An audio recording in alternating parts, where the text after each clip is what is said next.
नमस्कार, मैं रूपा और आप देख रहे हैं रूपा की रिपोर्ट। बिहार में चुनावी माहौल है। सत्ता और पक्ष लगातार दावे ठोक रही है कि भाई जीत हमारी होने वाली है, लेकिन अभी 2 महीना समय है कि भाई 2 महीने बाद जीत का जब पिटारा खुलेगा तो सारे के सारे निर्णय निकल कर सामने आ जाएंगे। फिलहाल ये तो वाद विवाद की बात है। हम अभी बात कर रहे हैं फतुहा विधानसभा की, और फतुहा विधानसभा में रामानंद यादव के सबसे नज़दीकी कहे जाने वाले धर्मवीर यादव, जो कि पटना जिला के किसान प्रकोष्ठ अध्यक्ष भी हैं, आज हम उनसे बात करेंगे और जानने की कोशिश करेंगे कि आखिर इस बार चुनावी माहौल कैसा है। सबसे पहले तो सर आपका बहुत बहुत धन्यवाद कि आप हमारे साथ जुड़ रहे हैं। मेरी तरफ से आपको भी धन्यवाद कि आपके चैनल पर आए हैं। बहुत बहुत धन्यवाद। सर एक बात बताइए, अभी बिहार में चुनाव होने वाले हैं, क्या लग रहा है कि इस बार सत्ता परिवर्तन होगा या वर्तमान सरकार ही राज करने वाली है? इस बार हर हालत में सत्ता परिवर्तन होगा और माननीय तेजस्वी यादव बिहार का अगला सीएम होने जा रहे हैं। अच्छा, तेजस्वी यादव सीएम है? हाँ, एकदम इसमें कोई नहीं है, कोई रोक ठोक नहीं है। एकदम उनको कुर्सी पर बैठा देंगे, कुर्सी पर हम लोग बैठा देंगे, जनता बैठा देगा, जनता बैठा देगी। हाँ। अच्छा सर, आप जिला प्रकोष्ठ अध्यक्ष हैं, किसान के नेता माने जा रहे हैं आप। एक बात बताइए कि आप फतुहा विधानसभा से आते हैं और फतुहा में किसानों की मुख्य समस्या क्या है? फतुहा में किसानों का मुख्य समस्या है कि खाद नहीं मिलता है, फिर ये कि पानी का समस्या हो जाता है। अभी फ्लड आया हुआ है तो उसको मुआवजा अभी तक नहीं मिला सरकार की ओर से।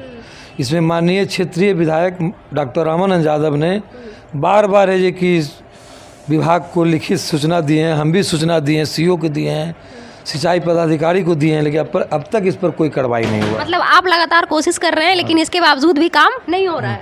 बगल में आपको दनियामा प्रखंड उसको दहाड़ घोषित किया गया, तो फतुहा क्यों नहीं किया गया? अच्छा, ये भी दहाड़ घोषित है। 3 बार यहाँ फसल नष्ट हो गया।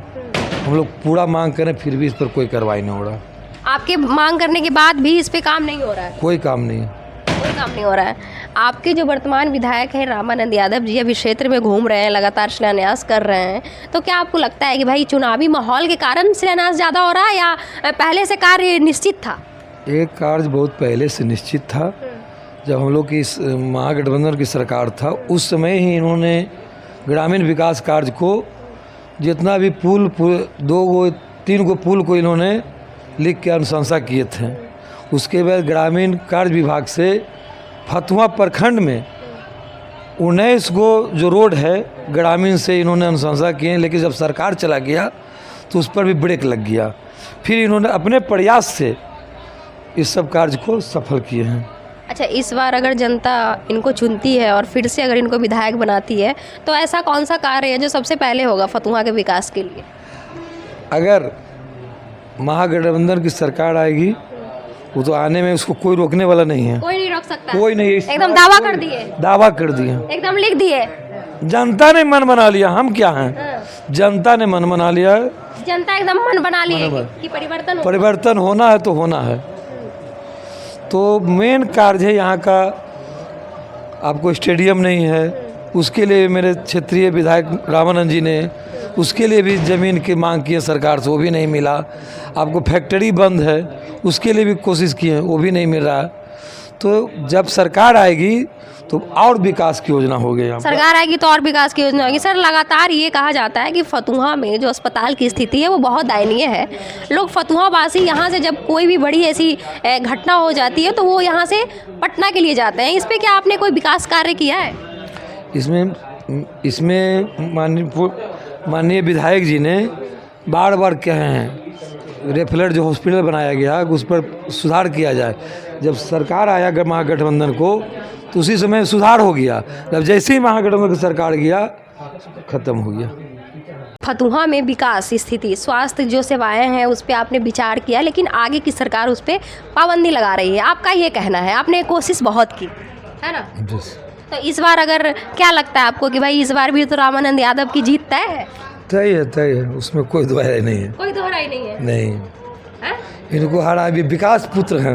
विकास पुत्र हैं? हाँ, विकास पुत्र का नाम दे दिया आपने। हाँ, विकास पुत्र हैं। तो आप लगातार रामानंद यादव जी के साथ रहते हैं भाई, क्या मतलब क्या पसंद आता है उनके अंदर आपको? उनका जनता का सेवा ही मुख्य कारण है।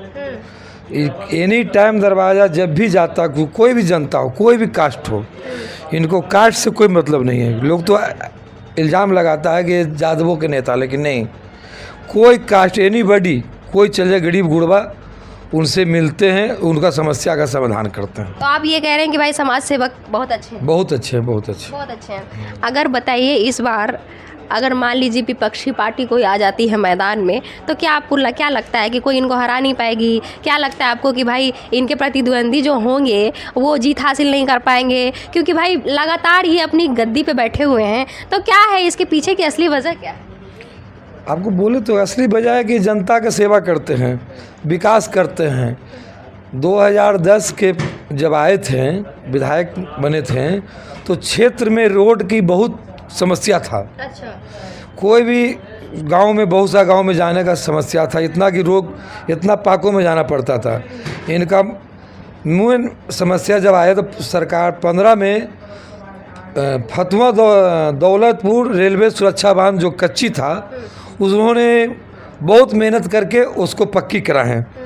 जो यहाँ से फतुआ से जाएगा तो एक बार दौलतपुर जाएगा, बाढ़ में आने में भी उसमें आने जाने का सुविधा हो जाता है। फतुहा में सबसे मेन जो समस्या जो मैं देखती आ रही हूँ, एक है पुनपुन पुल, जो कि काफ़ी दिनों से टूटा है, लोग नाव से आ रहे हैं, जा रहे हैं। इस पे आपने कितना काम किया है? ये जब सरकार हम लोग का नहीं था, उस समय पुल टूटा था, तो हम माननीय विधायक जी से हमने इसके लिए कहें, तो इन्होंने कहें कि हमने लेटर लिख दिए हैं। बार बार है जे कि उसमें मंत्री थे, आपको बीजेपी के थे नितिन नवीन, उनको भी इन्होंने बोले हैं, कोई कार्रवाई नहीं हुआ। तो आपको लग रहा है कि जो चीज़ें हैं वो आगे से रुक जा रही है? अभी महागठबंधन की सरकार आया, माननीय तेजस्वी यादव डिप्टी सीएम पथ निर्माण मंत्री बने, तो उनसे इन्होंने ये पुल को पहले काम करवाया। अच्छा। फिर सरकार गया, फिर काम इसमें धीमा चल रहा है, बार बार कोशिश करते हैं, फिर रुक जाता। देखिए फिर तो आप कहाँ से, रुकावट कहाँ से आ रही है? रुकावट आपका विभाग से कर देता है लोग।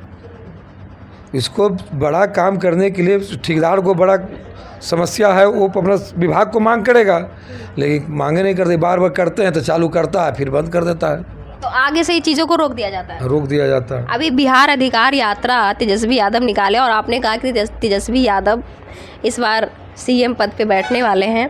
क्या लगता है कि भाई बिहार यात्रा निकाल के वो वोट बैंक इकट्ठा कर लेंगे क्या? वोट बैंक इकट्ठा उनसे थोड़ी, जनता ना मालिक है, वो तो जनता के बीच में जा रहे हैं कि भाई वोट अधिकार यात्रा, जो चोरी किया जा रहा वोट को, एक घर में महाराष्ट्र में 200 300 3 को रूम में कहाँ से आ जाता रह रहा है, बताइए आप ही, कहाँ से रह रहा है? तो आपको ये लगता है कि वोट चोरी हो रही है? वोट चोरी हो रहा है, मताधिकार का हनन किया जा रहा है। मताधिकार का हनन किया जा रहा है, वोट काटा जा रहा है, वोट काटने का इल्जाम लगा रहे हैं आप? हाँ, ये तो है, समस्या है।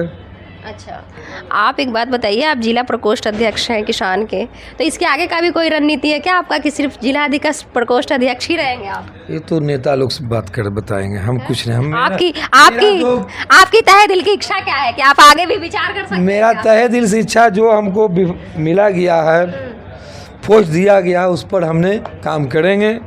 हमको जहाँ पर एक कार्यकर्ता के रूप में भी, अगर माननीय तेजस्वी यादव, लालू यादव और प्रदेश अध्यक्ष माननीय विधायक जी जो इस पोस्ट पर हमको देंगे, कार्यकर्ता भी बना के रखेंगे, तो हम उतने काम करेंगे जो अभी इस पोस्ट पर हैं। अच्छा, आप लगातार जनता की सेवा करेंगे? जनता की सेवा करते रहेंगे। अच्छा, इस बार रामानंद यादव जी को फुल सपोर्ट से जिता फुल सपोर्ट जिता रहे हैं। अच्छा, फतुआ आरजेडी का झंडा लहरा देंगे? लहरा देंगे, पूरा लहरा देंगे जोरों से। आप एकदम नहीं चलेगा इस बार बिहार में, कुछ पता नहीं चलेगा, हवा में उड़ जाएगा क्या? उड़ जाएगा, हवा में उड़ जाएगा। आप तेजस्वी यादव और राहुल गांधी में सबसे अच्छा नेता किसे मानते हैं आप? सबसे अच्छा नेता तो हम तेजस्वी यादव को मानते हैं, तेजस्वी यादव को ही नेता। हाँ, तो लोग तो विपक्षी ये भी कहती है सर कि अरे वो तो 9वीं फेल हैं, वो क्या बिहार संभालेंगे? जब वो 9वीं फेल थे तो 2020 में चुनाव हो रहा था, तो माननीय तेजस्वी यादव दिए कि हमने 10 लाख नौकरी देंगे। तो यही नीतीश जी, अब एनडीए लोग बोला कि अपना बाप के घर से नौकरी देगा, पैसा कहाँ से लाएगा? तो जब ये फिर गठबंधन में आए तो फिर नौकरी दिए, तब कहाँ से पैसा आया? पैसा तो है नहीं, इसके पास, इनके पास विजन है, काम करने का विजन है, कहाँ से आएगा नहीं आएगा, इनके पास विजन है। अच्छा, इन डिग्री से इसका कोई लेना देना नहीं है? आपका मोदी जी कितना पढ़े हुए ये बता दीजिए हमको। मोदी जी कितना पढ़े हुए हैं? अभी तो लगातार सम्राट चौधरी में भी सवाल उठ रहा है। तो सम्राट चौधरी कितना पढ़े हुए हैं? ये सम्राट जी बोले थे कि जब तक नीतीश जी को कुर्सी पर से नहीं हटाएंगे हम पगड़ी नहीं खोलेंगे। अभी पगड़ी कैसे खोल लिए? बताइए कैसे खोल लिए पगड़ी, बताइएगा ना। अब उनसे सवाल नहीं करते हैं? बिल्कुल, हम उनके पास भी जाएंगे। हाँ तो सवाल कीजिए। प्रशांत किशोर के बारे में क्या राय है आपकी? प्रशांत किशोर अभी आए हैं, अब अभी उनका जनमत यहाँ पर नहीं है, वो अभी बी टीम है। अच्छा, और वो लगातार सबका पट्टा खोल रहे हैं, सबकी लिस्ट लेके बैठ जा रहे हैं। पट्टा खोल रहे हैं तो इनका काम है चुनाव लड़ाना। 2015 में लालू जी को भी इन्होंने मिलवाए थे नीतीश जी से, है ना? याद क्यों नहीं? आपको पता नहीं है? हाँ, बताइए ना। तो नहीं पता, जानकारी कर लीजिए। जानकारी है हाँ, कि वो तो पहले सलाहकार के रूप में काम किया हाँ, करते थे। फिर यही नीतीश जी इनको कैबिनेट के दर्जा का मंत्री के दिए ना कि नहीं दिए? तो क्यों आज दिए? वो अपनी पार्टी बना ली है कि भाई सब भ्रष्टाचार। बढ़िया बात है, सबका अधिकार है अपना पार्टी बनाने का। तो कुछ कर पाएंगे कि नहीं? अब वो तो जनता बताएगा ना क्या करेंगे। सीट उठला पाएंगे कि नहीं? वो तो जनता बताएगा, हम लोग किसी जनता बताएंगे। जनता बताएगा। मतलब फतुहा में आप सिर्फ फतुहा की बात करेंगे और फतुहा में रामानंद यादव आपके विधायक रहने वाले हैं। आपको फतुहा जीतेंगे, बख्तियारपुर जीतेंगे, एकदम आरजेडी का झंडा बाहर लहरा जीतेंगे, जाएगा। आरजेडी का झंडा झंडा लहरा जाएगा, लालटेन जला देंगे। लालटेन जलेगा यहाँ पर। इस बार जला देंगे हाँ, लालटेन जलना है तो जलना है। तो ये थे धर्मवीर यादव, जिन्होंने बहुत ही दमदार तरीके से अपनी बात रखी और ये कहा कि भाई फतुहा में लगातार विकास हो रहा है और भी जब जनता और मौका देती है रामानंद यादव जी को तो और भी विकास कार्य होगा। फिलहाल देखना होगा कि आगे होता क्या है। बने रहिए रूपा की रिपोर्ट के साथ।